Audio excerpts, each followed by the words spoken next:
नमस्कार जय जगन्नाथ आपण मानकु आम चैनल बहुत बहुत स्वागत।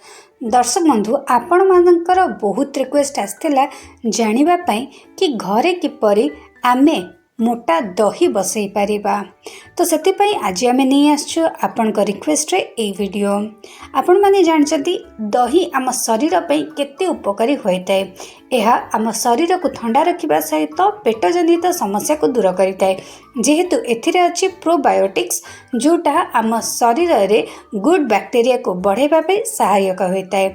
सेति पई एठी मु नै जाईची 1 लिटर क्षीर आपण चाहिले अधिका क्षीर नहीं परबा किंबा कम क्षीर आपण जेतिकी दही बसैया को चाहउचंती से अनुसार प्रथमे एठी आमे 1 लिटर क्षीर को खाली उषुम करि नबा। जमा भी हेले ताकू फुटेइबा नहीं, फुटेइले ठंडा हवा को टाइम लागिबो। सेति पई कि एठी केवल केवल उषुम हेला पर्यंत आमे एटा को करिबा। जेतेबेले देखंतु मु हाथ रे टिके ना को क्षीर नै कि टेस्ट कर देली कि क्षीर उषुम हेलाणी कि नै। तो क्षीर एठी मोर उषुम हे जाईची।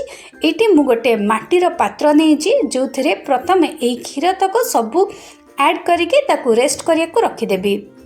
क्षीरटी को माटी पात्र रे देई सारला परे मु काली जो दही बसई थिली सेथिरु 1-2 चम्मच दही को प्रथमे मसलिन क्लथ रे देकी तार जो एक्स्ट्रा पानी अच्छे ताको बाहर कर देइथिली एवं तापरे ताकू मु सेव करके रखिथिली। एवं सेही दही को एबे मु आमर जो क्षीर अच्छी जोटा ठंडा हो गलानी सेथिरे ऐड कर दउची। तापरे देखंतु आमर जबरदस्त दही रेडी हो गला। आपण को पाखर जदि माटी पात्र नाही ताले चिंता करंतेनी, कोई भी पात्र रे आपण एही दही को एमती बसई पारे।